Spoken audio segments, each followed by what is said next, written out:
Alhamdulillahilladzi hadana lihada wa ma kunna linahtadiya laula an hadanallah. Asyhadu an la ilaha illallah wahdahu la syarikalah wa asyhadu anna Muhammadan abduhu wa rasuluh. Allahumma sholli ala nabiyyina Muhammadin wa ala alihi wa man tabi'ahum bi ihsan ila yaumiddin. Faya ayyuhal hadirun usini wa iyyakum bitaqwallah. Qala ta'ala ya ayyuhalladzina amanu taqullaha haqqa tuqatih wa la tamutunna illa wa antum muslimun. Jamaah Jumat rahimakumullah. Wonten kesempatan khutbah siang punika khatib wasiat sumangga tansah ningkataken takwa dumateng Allah kanthi nindakaken dawuhipun lan nebihi awisanipun. Mugi kanthi takwa Allah tansah paring kamulyan panggesangan fid dunya wal akhirah, amin. Jamaah Jumat rahimakumullah. Sanadyan wulan Ramadan taun punika sampun paripurna, ananging wekdal kagem nindakaken amal kesaenan boten badhe paripurna. Ing wulan Syawal, Islam paring piwucal bilih nindakaken amal kesaenan punika boten winates wekdal, papan lan panggenan. Ngendika Allah Ta'ala, wa'bud rabbaka hatta ya'tiyakal yakin. Lan sira nyembah ing Allah pangeranira sahingga katekanan pati utawa ajal. Jamaah Jumat rahimakumullah. Wulan Syawal punika wulan ingkang minulya. Katitik kathah sanget amalan ingkang dipun anjuraken Rasulullah dumateng kula lan panjenengan. Mila amal punapa kemawon ingkang prayogi dipun lampahi sesarengan ing wulan minulya punika.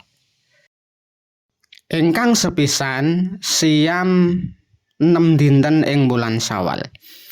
Sanadyan siam Ramadan sampun paripurna, ananging dawuh nindakaken siam boten badhe paripurna. Wonten ing wulan Syawal punika Rasulullah dawuh supados kula lan panjenengan nindakaken siam sunnah. Ngendika Rasulullah, man shoma Ramadan summa atba'ahu sittan min Syawal kana kasyamid dahr. Sing sapa wonge poso Ramadan banjur nututi poso 6 dina ing wulan Syawal, mula dheweke kaya poso setahun. Kaping kalih, njagi salat lail kanthi istiqomah. Senadyan kesempatan kagem nindakaken salat tarawih sampun paripurna, ananging wekdal kagem nindakaken salat lail boten badhe paripurna. Ngendika Rasulullah sallallahu alaihi wasallam, afdhalu siyami ba'da Ramadan syahrullahil muharram wa afdhalus sholati ba'dal fardhah sholatul lail.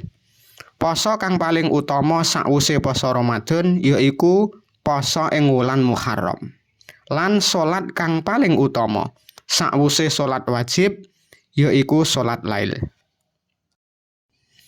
Salat lail utawi salat tahajud punika mujudaken salat sunah ingkang paling utama menggah kaum muslimin. Rasulullah mboten nate nilaraken salat lail, bukti bilih salat punika agung sanget derajatipun. Mila sumangga kula lan panjenengan tansah njagi salat lail ing saben dalunipun.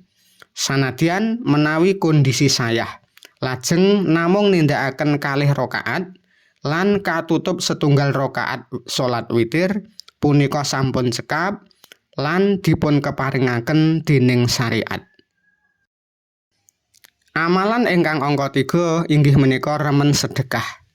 Sanadyan kesempatan sedekah Ramadan lan berbagi takjil sampun paripurna, ananging wekdal kagem infak sedekah boten badhe paripurna.